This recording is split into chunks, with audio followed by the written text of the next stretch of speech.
Columbus or Cincinnati, which city is right for you? If you're thinking about making a move to Ohio in 2025, these two cities have to be at the top of your list.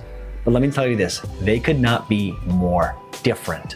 Columbus is modern, constantly expanding and growing fast.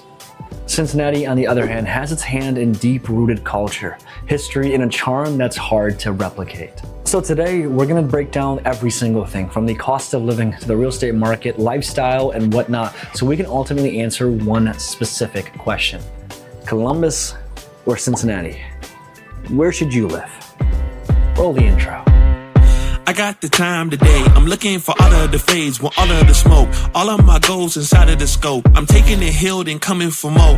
Woke up, didn't even stretch. I'm placing. You know what? Let's start with what really matters. Your pocketbooks. When Mike and Andrea called us from Seattle to make that move here, one of the biggest things was this. How much is it going to cost to live in Cincinnati and how much is it going to cost to live here in Columbus? And we ran through the numbers and we realized the disparage or the difference really wasn't that astronomical, but there's definitely some nuances that you absolutely have to know to make sure that you got all the numerics taken into account. Columbus is slightly more expensive than Cincinnati, but we're talking like a 2 to 5% difference. Columbus's median price range hovers around $285,000 and Cincinnati's hovers around $268,000. But here's the thing. While Columbus is expanding on new construction, new developments, and a lot of master planned communities, Cincinnati has its hands in historic charm, historic homes, and fewer new build options. And when we talk about the property taxes, Cincinnati's hovers around 1.48% and Columbus is around 1.56%. Nothing too crazy in the difference, but over turn, it's definitely going to play a part. All these numbers are very, very important, and when Mike and Andrea chose Columbus as a whole, they said, you know what, the developments just makes sense, and we can see it just having a more mature churn and more appreciation holistically. And combining with this, there's a few other things that you gotta know too. Generally, the HOA fees in places like Powell and New Albany are gonna be a lot more expensive here in Columbus, whereas Cincinnati, some places are gonna need flood insurance because you're close by to the Ohio River. These small little things, while you may think aren't going to disparage and change the entire ecosystem as a whole, are definitely going to have a part to play when you're deciding to make a move in any location. And it's a good thing that you've got me to cover all these topics. You see, one of my best friends just graduated college with a software engineering degree, and we talk on the phone every single week, and one of the big things that he told me he was really nervous about was the fact that he might not actually find employment. Now, I'm making some phone calls and trying to see if any one of the people that I know can potentially help him put in the resume and things like that, but that's a real concern that people actively have. But what's kind of dichotomous to this entire thing is a lot of individuals that are calling us from YouTube, a lot of you guys that are reaching out to us from YouTube, you're here because of a job opportunity. Whether it be a company like Andreal, whether it be a company like Microsoft, Amazon, Facebook, whatever it looks like, you've got the job security factor taken into account. But what if you're looking at other options? What if you want something that's different from the current employment that you have? What's the job market like in both of these locations? And let me tell you this. Columbus has it in the bag. To the Bureau of Labor Statistics, Columbus has a job growth of 6.4% in 2024, while Cincinnati's job growth was around 3.2%. If we look at the unemployment rates, Columbus is at 3.1 versus Cincinnati, which is at 3.6.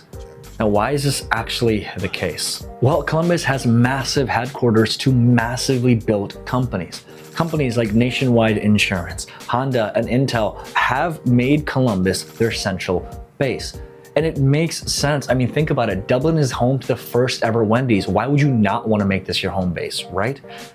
But combining with this and adding to this topic too, one of the cool things that you got to understand is if you're in tech, healthcare, or finance, this city is pulling in massive and major inventions. And if you want to learn about all those things, I cover every single new breaking news that happens in my Instagram. I'm going to put the description below, but I'll have some things here that you can kind of see as we scroll through the Instagram so you know what actual topics we go over. A little self-plug there. But Cincinnati, well, let me tell you this. Cincinnati is one important word. Stable. With companies like Procter & Gamble, Kroger's, Fifth Third Bank keeping the city employed, you're definitely going to see jobs. But you're not going to see explosive opportunities. If you're looking for stability, Cincinnati is where it's at. If you want growth, Columbus is where you want to be. One of the most important things for families when they're looking to make this move here is the Columbus Zoo. The second most important thing is schooling. Are your priorities okay? No, but I'm not even joking about this when I say this. Like, people ask me, the first thing is, hey, how far is X, Y, and Z from the Columbus Zoo? Which is really, really like cool, I guess. But combining with this, we're not gonna talk about the zoo right now. We will in a bit, I guess. Combining with this, when we think about schooling as a whole, both of the places have absolutely fantastic schools. And this isn't me who's saying this. You will see niche.com as I actually show you the data. But one of the things about Columbus is Dublin City School is ranked as the #1 in the entire Ohio area for STEM programs. You've got Olentangy School Local Schools, which is one of the highest ranked suburban districts all around. And then you've got Upper Arlington as well, which is top tier, but it's also a little bit more expensive to live there. Places like New Albany are constantly linked as one of the best schools in the entire place. And hey, Cincinnati can definitely hold its own when it comes to schools too. From places like Indian Hill Village, which is a small, prestigious location for high-income families. Sagamore Community College, which is a top 5 in the entire Ohio area, very competitive though. And also Mason City Schools as well, high ranked, and they have some of the best extracurriculars around. And when you're thinking ahead for college, well, both Cincinnati and Columbus are definitely great options. From places like OSU here in Columbus, which was the #1 ranked public university in the entire area. Having over 60,000 students, a massive research funding budget of $1.3 billion, and also having Fisher's School of Business, which is a top 20 business school in the entire country. You know that if your kids go to OSU, they're chilling. To other places too, like Capital University, Mount Carmel School of Nursing, and the Columbus State Community College as well. There's definitely a ton of options around. And hey, Cincinnati can definitely throw its own punches too. Places like the University of Cincinnati, which is ranked among the top 100 public universities in the US, to having one of the best co-op programs in the entire country, and also having the UC School of Design, Architect, and Art and Planning, which is ranked #2 in the entire industrial design complex. You're definitely gonna have a lot of options when it comes to both of these things. And then you've also got Miami University that everyone knows about, and Xavier University as well. So all in all, what am I trying to say? Both cities have fantastic city school districts, but Columbus has more variety and a larger suburban network for family. If you want more options without breaking the bank, then Columbus is the place for you. But like, here's the real question. What happens afterwards? Because you're not a nerd, I know you, or a geek. You're amazing, super duper cool. And you're like, hey man, what exists outside of just activities like going to school and going to work? Let me talk to you about this. I'm also the wrong person to ask because I go to sleep like 10 o'clock. But my friends and I, we've definitely had our late night excursions when it comes to activities that don't need to be discussed on camera. But when we're talking about all these things, let me tell you, Columbus and Cincinnati are so different that it's not even funny. You see, Columbus is the hippity-doo-dah location. It's where hipsters come to do da. But in all seriousness, Columbus has a modern city with a really strong energy. Places like Soto or the Short North Art District, they've got trendy bars, restaurants, and art galleries. Arena District, pro sports, nightlife, and breweries. Suburban areas, well, there's tons of master plan communities that are coming that are actually gonna have the lounge factor taken into account. You see places like Ghana and Pataskala, and also Reynoldsburg, since they're developing so much, they're actually having master plan communities that have all these things that are included there. That's super duper cool. Now, I'm not saying live in these locations unless you really love that kind of specific genre of locations, because for the most part, when you want to play somewhere and when you want to live somewhere, they tend to be a little bit different, right? And Soto is definitely having its fair share of issues that I don't need to get too into because you probably know about it already. Whereas Cincinnati is more of a historic, laid-back vibe. And I'm not saying it doesn't have the same trendy bars, restaurants, and hip locations, because it definitely does. Like Blink 585 or Blink, there's something to do with Blink. I'll put the article here that's coming to Cincinnati. But hey, places like Over the Rhine, one of the most beautiful historic districts in the country. Hyde Park, upscale, quiet, old money feel. More independent shops, mom and pop restaurants, and less corporate takeover as well. Now, I can't specifically speak to the bar life, nightlife aspect of Cincinnati because I've never lived in Cincinnati. I visited just a few times. Obviously, I've got friends that live there as well. But let me tell you, from everything that I know and everything that I've asked them about this, these are the locations that most people think about when they think about Cincinnati. And obviously those are the locations when most people think about Columbus. You see, Cincinnati as a whole, it's definitely going to have its own excursions, but if you're looking for something a little bit more ravenous and you're looking for something a little bit more that defines having a night out, I was going to do this, but then I would look at Columbus all day long. Simply put, you want energy, you want vibes, and you want an actual night out, Columbus. You want something a little bit more laid back, something more calm, go with Cincinnati. Chillin' in my space room, a Samsung, Motorola switch, different phones. Big chopper, small chopper, aiming at your dome. One of the most important things, especially for my family, is safety, right? And it kind of feels like all across the country and all across the world, it's kind of been more unsafe. We've definitely noticed that it's harder to breathe a little bit. And irregardlessly of where you are and where you're located, it's going to be that way everywhere. You see, it's not a Cincinnati or a Columbus thing, it's kind of a human thing. But let me talk to you about the safety a little bit and go into the numbers here, and I'll put everything here from a factual standpoint so you can see where I'm getting the numbers. But from a violent crime rate per 100,000 people, Cincinnati's is 754, which is above the national average, and Columbus is 501, which is still high, but much less than Cincinnati's. And when you're thinking about the safest suburbs, again, according to niche.com, according to Neighborhood Scout, everything like that, for Columbus, it's going to be places like New Albany, Dublin, and Powell. And for Cincinnati, it's going to be places like Indian Hill, Blue Ash, and Mason. So between Columbus and Cincinnati, statistically speaking, Columbus is more safer. But at the same time, when you are thinking about the suburban areas that you're picking and living into, remember, safety's on you.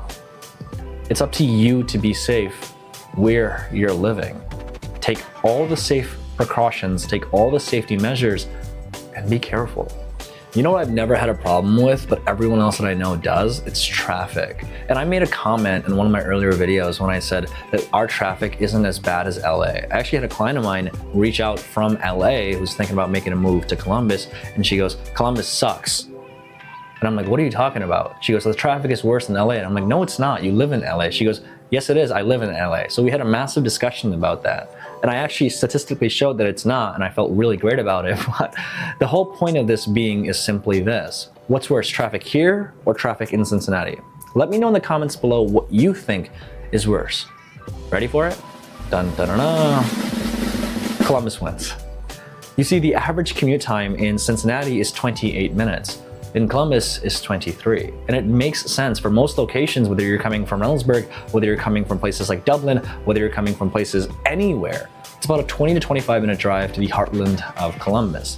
And combining with this, Cincinnati has narrower streets, worse highway congestions, and some very outdated infrastructures. But yeah, this is a pain. This is terrible. Fix it now, immediately. You see, because of the modernization of Columbus as a whole, there's definitely a lot more modern-esque things with it. And highway areas like 270, I-70, and I-71 are very bad. But at the same time, again, statistically speaking, we're not as bad as Cincinnati. And I'm gonna attest to this, we're also not as bad as LA. I think she was trolling me, but you never know, it's texting, you know. But at the same time, both these locations aren't terrible when it comes to traffic.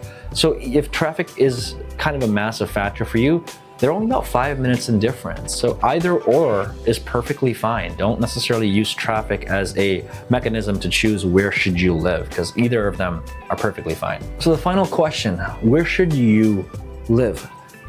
Move to Columbus if you want this. If you're looking for more job growth, if you're looking for more of an opportunity to network and collaborate with more individuals that are like-minded like yourself, Columbus is the place for you. If you want homes that are newer built, new constructions and master plan areas, Columbus is the place for you. If you want more options when it comes to schooling, if you want more options when it comes to where exactly your kids get to go, Columbus is the place for you. If you want something modern and if you want something that's hip, but at the same time hasn't lost its touch, Columbus is the place for you. If you like historic old charm, you like the natural aspect of it, and you like unique neighborhoods, Cincinnati is the place for you. If you want a slightly lower cost of living and lower taxes, Cincinnati is the place for you. If you want a tight-knit community feel and you kind of get to know your neighbors, Cincinnati is the place for you. If you want a slower pace of life, Cincinnati is the place for you. Both cities are absolutely fantastic, but they're also very different, and they're designed for very different people as well. And in no way in this video am I saying that Cincinnati isn't growing. It absolutely is. Columbus is just growing faster. And irregardlessly of where you choose, whether it be Columbus or Cincinnati, our team would love the opportunity to help. Our teams, we have partners in both of these markets, and if you are thinking about making a move to Columbus now, 90 days or in just 9 years, we'd love the opportunity to collaborate and see if we'd be a good fit and ultimately answer any questions that you have. All of our information is going to be linked down below as well. But if you are thinking about Columbus or Cincinnati, there's so much information out there that it definitely can get kind of overwhelming. So what I'll say is just take a pen and paper and just put down what you want in a location. What's a non-negotiable, what's something you're okay with having, and what's something that absolutely cannot exist. And then take that and then apply it to both these locations. Use that information to dictate where you're going to live and ultimately make sure that you're making the best choice for you and your family. You know, I actually did a video on the pros and cons of living in Columbus in 2025. I'm gonna put that video right here. Watch it and I'll see you soon.